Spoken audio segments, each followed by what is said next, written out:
Hello friends, ನಿಮ್ಮೆಲ್ಲರಿಗೂ Leela's recipes and tips ಚಾನಲ್ಗೆ ಸ್ವಾಗತ. ಇನ್ನೇನು ಮಳೆಗಾಲ ಶುರುವಾಗಿದೆ, ಹೊರಗಡೆ ಮಳೆ ಸುರಿತಾ ಇದೆ. ಇಂಥ ಟೈಮಲ್ಲಿ ಸಪ್ಪೆಯಾಗಿರೋಂಥ ಬೇಳೆ ಸಾರು ತಿನ್ನೋದಕ್ಕೆ ಬೇಜಾರಾಗುತ್ತೆ.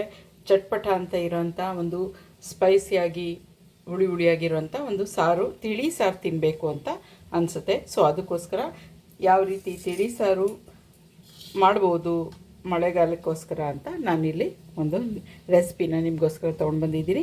ಹೆಸರು ಕಾಳಿನ ಉಪ್ಸಾರು ಅಂತ ಮಾಡ್ತಾಯಿದ್ದೀನಿ. ನೋಡಿ, ನಾನು ಹೆಸರು ಕಾಳನ್ನ ಕುಕ್ಕರಲ್ಲಿ ಒಂದು 2 ವಿಷಲ್ ಹಾಕಿ ಬೇಯಿಸಿಟ್ಟಿದ್ದೀನಿ. ಬರೀ 2 ವಿಷಲ್ ಹಾಕಿಸ್ಬೇಕಾಗುತ್ತೆ, ಏಕೆಂದರೆ ಇದು ಇಷ್ಟೇ ಬೆಂದಿರಬೇಕು. ಇದು ತುಂಬ ಹಿಂಗೆ ಓಪನ್ ಆಗಿ ಬೇಳೆ ಎಲ್ಲ ಹೊರಗಡೆ ಬಂದುಬಿಟ್ರೆ ಅದು ಅಷ್ಟು ಚೆನ್ನಾಗಿರೋದಿಲ್ಲ ನಮಗೆ. ಅಂದರೆ ನಾವು ಉಸ್ಲಿ ಮಾಡಿದಾಗ ಉಸ್ಲಿಗೆ ಬೇಕಾಗಿರೋಂಗೆ, ಅಂದರೆ ಬಟ್ ಇದು ಪ್ರೆಸ್ ಮಾಡಿದಾಗ ಸಾಫ್ಟಾಗಿರಬೇಕು, ಬಟ್ ಅದು ಹೊಡಿಬಾರ್ದು. ಅದ್ರ ಜೊತೆಗೆ ಒಂದು 4 ಹಸಿಮೆಣ್ಸಿನ್ಕಾಯಿನ ಕೂಡ ಹಾಕಿ ನಾನಿಲ್ಲಿ ಬೇಯಿಸಿ ಇಟ್ಕೊಂಡಿದ್ದೀನಿ, 2 ವಿಷಲ್ ಹಾಕಿಸಿ. ಸೊ ಇದನ್ನು ಸೈಡ್ಗಿಡೋಣ. ಈಗ ಮತ್ತು ಸಾರು ಮತ್ತು ಆ ಪಲ್ಯಕ್ಕೆ ಬೇಕಾಗಿರುವಂಥ ಇಂಗ್ರೀಡಿಯೆಂಟ್ಸ್ನ ನೋಡ್ಕೊಳ್ಳೋಣ. ನಾನು ಪಲ್ಯಕ್ಕೆ ಅಂತ ಒಂದು 2 ಈರುಳ್ಳಿನ ಸಣ್ಣದಾಗಿ ಹೆಚ್ಚಿಟ್ಕೊಂಡಿದ್ದೀನಿ, ಹಸಿಮೆಣ್ಸಿನಕಾಯಿ, ಕೊತ್ತಂಬರಿ ಸೊಪ್ಪು ತೊಗೊಂಡಿದ್ದೀನಿ. ಮತ್ತು ಸಾರಿನ ಒಗ್ಗರಣೆಗೋಸ್ಕರ ಒಂದು ಈರುಳ್ಳಿನ ಸಣ್ಣಕ್ಕೆ ಹೆಚ್ಚಿ ಇಟ್ಕೊಂಡಿದ್ದೀನಿ, ಕರಿಬೇವು ತೊಗೊಂಡಿದ್ದೀನಿ, ಕರಿ ಲೀವ್ಸ್, ಹಾಗೆ ಗಾರ್ಲಿಕ್, ಬೆಳ್ಳುಳ್ಳಿನ ನಾನಿಲ್ಲಿ ಜಜ್ಜಿ ಇಟ್ಕೊಂಡಿದ್ದೀನಿ. ಒಂದು 5-6 ಹೆಸರನ್ನ ನಾನಿಲ್ಲಿ ಜಜ್ಜಿ ಇಟ್ಕೊಂಡಿದ್ದೀನಿ. ಕೊತ್ತಂಬರಿ ಸೊಪ್ಪು ತೊಗೊಂಡಿದ್ದೀನಿ, ಅದು ಪಲ್ಯ ಮತ್ತು ಸಾರು ಎರಡಕ್ಕೂ ಸೇರಿಸಿ ಚೆನ್ನಾಗಿ ವಾಶ್ ಮಾಡಿ ಇಲ್ಲಿ ತೊಗೊಂಡಿದ್ದೀನಿ. ಸೊ ಈಗ ಮಾಡೋಂಥ ವಿಧಾನ ನೋಡ್ಕೊಳ್ಳೋಣ. ಇಲ್ಲಿ ನಾನು ಹೆಸರು ಕಾಳನ್ನ ಸ್ವಲ್ಪ ಹೆಸರು ಕಾಳು ತೊಗೊಂಡು ಹಾಗೆ ಬೇಯಿಸಿರೋಂಥ ಒಂದು ಹಸಿಮೆಣ್ಸಿನ್ಕಾಯಿ ಕೂಡ ನಾನಿಲ್ಲಿ ಮಿಕ್ಸರ್ಗೆ ಹಾಕ್ಕೊಳ್ತಾ ಇದ್ದೀನಿ. ಮಿಕ್ಸರ್ ಯೂಸ್ ಮಾಡೋಕ್ಕಾಗಲ್ಲ ಅಥವಾ ಕರೆಂಟ್ ಇಲ್ಲ ಆ ಥರ ಅಂದಾಗ ನೀವು ಈ ಮಸಿಯೋದು ಕೋಲ್ ಬರುತ್ತೆ, ಅದರಲ್ಲಿ ನೀವು ಬೇಕಾದ್ರೆ ಒಂದು ಸ್ವಲ್ಪ ಹೆಸರು ಕಾಳು ಮತ್ತು ಹಸಿಮೆಣ್ಸಿನ್ಕಾಯಿ, ಬೆಂದಿರೋ ಹಸಿಮೆಣ್ಸಿನ್ಕಾಯಿನ ಹಾಕಿ ಮಸದ್ಬಿಟ್ಟು ಕೂಡ ನೀವು ಸಾರು ಮಾಡ್ಕೊಳ್ಬೋದು.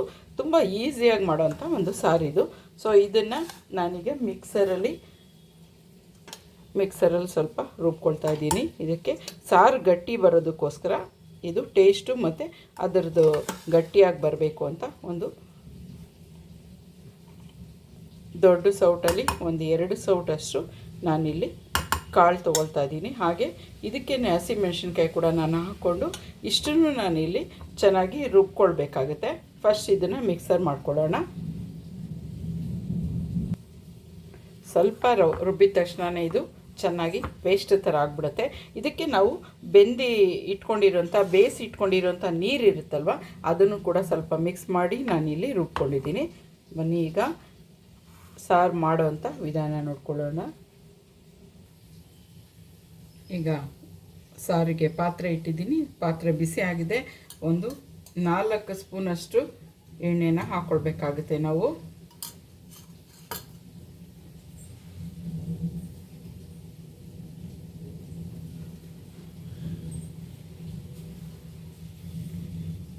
ಎಣ್ಣೆ ಸ್ವಲ್ಪ ಬಿಸಿ ಆಗ್ತಾ ಇದ್ದಂಗೆ ಸಾಸಿವೆ ಹಾಕ್ಕೊಳ್ಬೇಕು ಒಗ್ಗರಣೆಗೆ.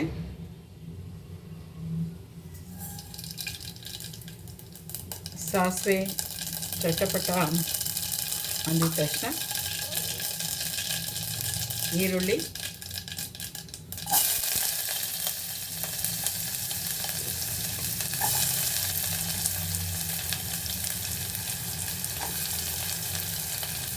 ಕರಿಬೇವು,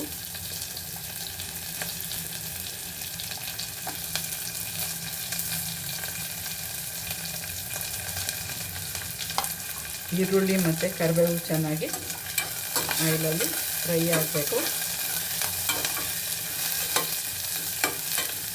ಈರುಳ್ಳಿ ಸ್ವಲ್ಪ ಫ್ರೈ ಆದಮೇಲೆ ನಾವು ಜಜ್ಜಿಟ್ಟಿರೋಂಥ ಗಾರ್ಲಿಕ್ನ, ಬೆಳ್ಳುಳ್ಳಿನ ಕೂಡ ಇದಕ್ಕೆ ಸೇರಿಸ್ಕೊಳ್ಬೇಕು. ಹಾಗೆ ಸ್ವಲ್ಪ ಹುಣಸೆಹಣ್ಣನ್ನು ನಾವು ಬೇಯಿಸಿಟ್ಟಿರುವಂಥ ನೀರಲ್ಲಿ ನೆನೆಸಿ ಅದನ್ನು ನೆನೆಯೋಕೆ ಇಟ್ಟಿರಬೇಕು, ಅದು ಕೂಡ ಹಾಕ್ಕೊಳ್ಬೇಕಾಗುತ್ತೆ. ಆಮೇಲೆ ತುಂಬ ಸಿಂಪಲ್ಲಾಗಿ ಟೇಸ್ಟಿಯಾಗಿ ಆಗುವಂಥ ಒಂದು ಸಾರಿದು.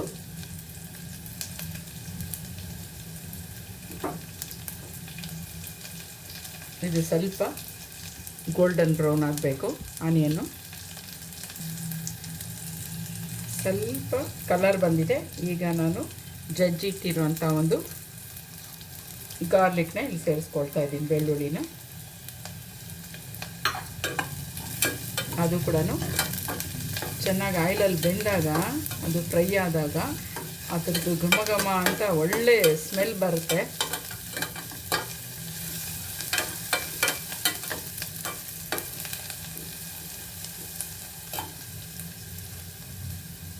ಮೀಡಿಯಮ್ ಫ್ಲೇಮಲ್ಲಿ ಮಾಡಿಕೊಳ್ಬೇಕು.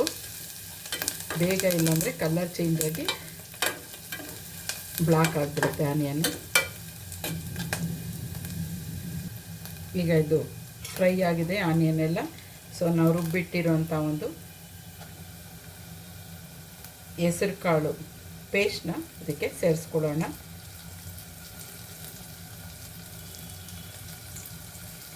ನೀವು ಅಕಸ್ಮಾತ್ ಹಸಿಮೆಣ್ಸಿನ್ಕಾಯಿ ಇದ್ರ ಜೊತೆಯಲ್ಲಿ ಬೇಯೋದಕ್ಕೆ ಹಾಕಲಿಲ್ಲ ಅಂತಂದಾಗ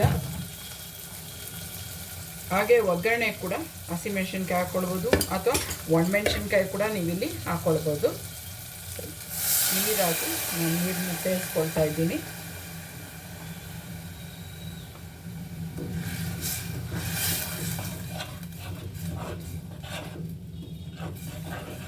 ಇದಕ್ಕೆ ಈಗ ಉಪ್ಪು ಸೇರಿಸೋಣ.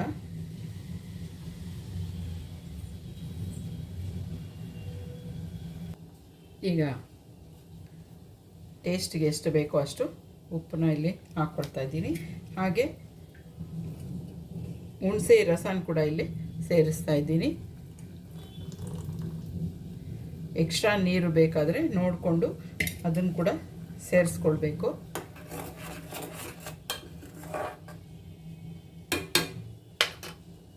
ಅದರ ಥಿಕ್ನೆಸ್ ನೋಡಿಕೊಂಡು ಎಕ್ಸ್ಟ್ರಾ ನೀರು ಕೂಡ ಆ್ಯಡ್ ಮಾಡಿಕೊಳ್ಬೇಕು. ಈಗ ಸ್ವಲ್ಪ ಕೊತ್ತಂಬರಿ ಕೂಡ ಸೇರಿಸ್ತಾ ಇದ್ದೀನಿ.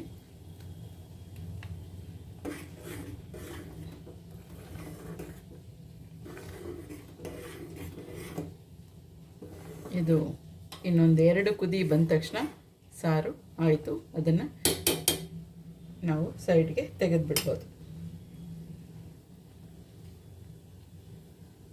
ಈಗ ಸಾರು ಟೇಸ್ಟ್ ಮಾಡಿದ್ದಾಯಿತು, ಎಲ್ಲ ಕರೆಕ್ಟಾಗಿದೆ. ಸೊ ಅದನ್ನು ಇನ್ನೊಂದು ಸ್ಟವ್ಗೆ ತೆಗೆದಿದ್ದೀನಿ, ಸಣ್ಣಕ್ಕೆ ಇಟ್ಟಿದ್ದೀನಿ. ಅಲ್ಲಿ ಇನ್ನೊಂದು ಕುದಿ ಬಂದರೆ ಸಾಕು, ಅದು ಸ್ಲಿಮ್ಮಲ್ಲಿ ಇರಲಿ. ಈಗ ಇದಕ್ಕೆ ನಾನು ನೆಂಚ್ಕೊಳ್ಳೋದಕ್ಕೆ, ಉಸ್ಲಿ ಮಾಡೋದಕ್ಕೆ ಇಲ್ಲಿ ಎಣ್ಣೆ ಹಾಕ್ಕೊಳ್ತಾ ಇದ್ದೀನಿ. ಒಂದು ಬಾಣಲೆ ಇಟ್ಬಿಟ್ಟು 4 ರಿಂದ 5 ಸ್ಪೂನಷ್ಟು ಎಣ್ಣೆ ಹಾಕ್ಕೊಳ್ಳಿ. ಬಿಸಿ ಆಗಿದ ತಕ್ಷಣ ಸ್ವಲ್ಪ ಸಾಸಿವೆ.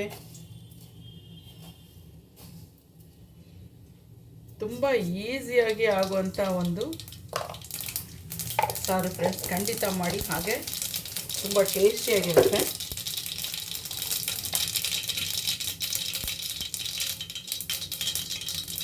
ಸಾಸಿವೆ ಚಟಪಟ ಅಂದ ತಕ್ಷಣ ಆನಿಯನ್ ಹಾಕ್ಕೊಳ್ಳೋಣ ಒಗ್ಗರಣೆಗೆ. ಆನಿಯನ್ ಮತ್ತು ಹಸಿಮೆಣಸಿನ್ಕಾಯಿ.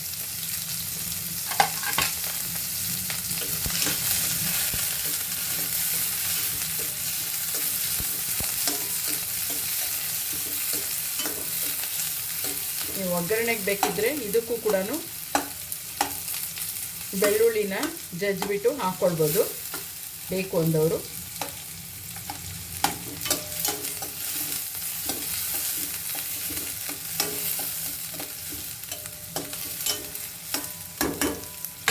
ಸ್ವಲ್ಪ ಹೊತ್ತು ಚೆನ್ನಾಗಿ ಫ್ರೈ ಆಗಲಿ ಆನಿಯನ್ನು. ಬೆಂದಿರೋಂಥ ಹೆಸರು ಕಾಳಿಗೆ ನಾವು ಇದು ಮಾಡಿದ ಮೇಲೆ ನೀರಿಂದ ತೆಗೆದ ಮೇಲೆ ಒಂದು ಸ್ವಲ್ಪ ಹಾಕ್ಕೊಳ್ತೀವಿ ಸಾಲ್ಟು. ಈಗ ಒಗ್ಗರಣೆಗೆ ಅಂತ ಒಂದು ಸ್ವಲ್ಪ ಹಾಕ್ಬೋದು.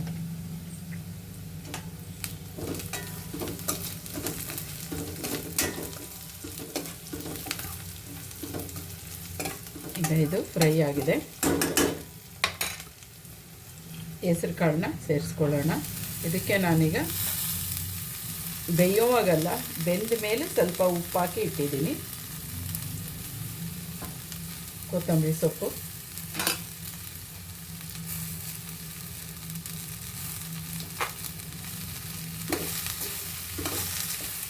ಒಗ್ಗರಣೆ ಇದನ್ನೆಲ್ಲ ಚೆನ್ನಾಗಿ ಇಲ್ಲಿ ಹೊಂದ್ಕೊಳ್ಳೋ ಹಾಗೆ ನಾವು ಮಿಕ್ಸ್ ಮಾಡೋಣ.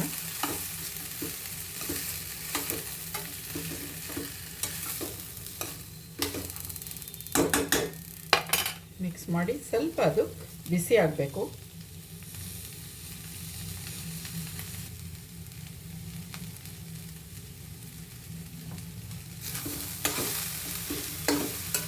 ಈಗ ಇದಕ್ಕೆ ಕೊಬ್ಬರಿ ತುರಿ ಇದ್ದರೆ ಸೇರಿಸ್ಕೊಳ್ಳಿ, ಕೊಬ್ಬರಿ ತುರಿ ಇಲ್ಲದಿದ್ರೂ ಕೂಡ ಚೆನ್ನಾಗಿರುತ್ತೆ, ಇದ್ದರೆ ಇನ್ನೂ ಸ್ವಲ್ಪ ಟೇಸ್ಟ್ ಚೆನ್ನಾಗಾಗುತ್ತೆ. ಈಗ ನಾನು ಕೊಬ್ಬರಿ ತುರಿನ ಸೇರಿಸ್ಕೊಳ್ತಾ ಇದ್ದೀನಿ, ಒಂದು 2 ಸ್ಪೂನಷ್ಟು.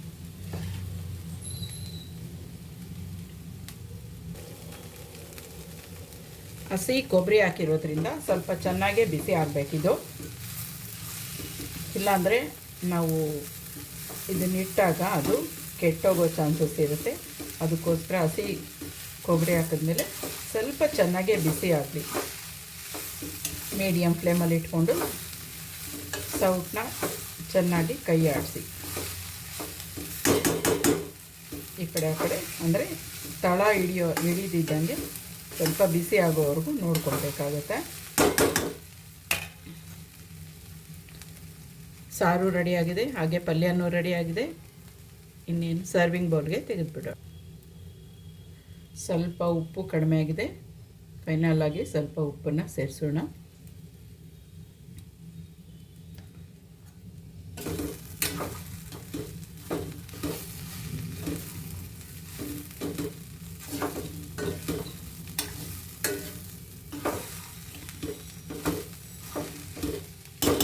ಈಗ ಮಳೆಗಾಲಕ್ಕೋಸ್ಕರ ಚಟ್ಪಟ ಅಂತ ಇರೋವಂಥ ಒಂದು ಸಿಂಪಲ್ ಆಗಿರುವಂಥ ಒಂದು ಸಾರು ಮತ್ತು ಪಲ್ಯನ ಮಾಡಿದ್ದೀವಿ. ಈಗ ಸರ್ವಿಂಗ್ ಬೌಲ್ಗೆ ತೆಗೆಯೋಣ.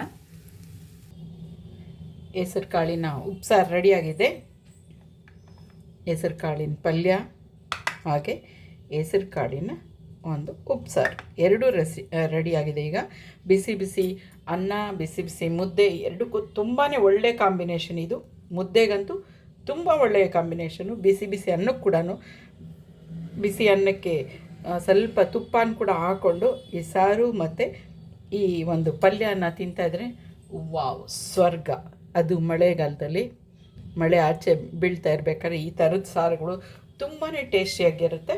ಖಂಡಿತ ಫ್ರೆಂಡ್ಸ್ ನೀವೆಲ್ಲ ಟ್ರೈ ಮಾಡಿ. ತುಂಬ ಸಿಂಪಲ್ ಆಗಿರೋವಂಥದ್ದು, ಏನು ಜಾಸ್ತಿ ಟೈಮು ಹಿಡಿಯೋದಿಲ್ಲ ಇದಕ್ಕೆಲ್ಲ, ತುಂಬಾ ಬೇಗ ಆಗುವಂಥ ಒಂದು ಸಾರುಗಳು. ಹಾಗೆ ಇದು ನಾನು ವೆಜಿಟೇರಿಯನ್ಗೋಸ್ಕರ ಮಾಡಿರೋವಂಥದ್ದು. ವೆಜಿಟೇರಿಯನ್ಗೋಸ್ಕರ ಮತ್ತು ಇದೇ ಹೆಸರು ಕಾಳನ್ನ ಉಪಯೋಗಿಸಿ ಯಾವ ರೀತಿ ಬಸ್ಸಾರು ಮಾಡ್ಬೋದು ಅಂತ ನೆಕ್ಸ್ಟ್ ಒಂದು ವಿಡಿಯೋದಲ್ಲಿ ನಾನು ಖಂಡಿತ ತೋರಿಸ್ತೀನಿ.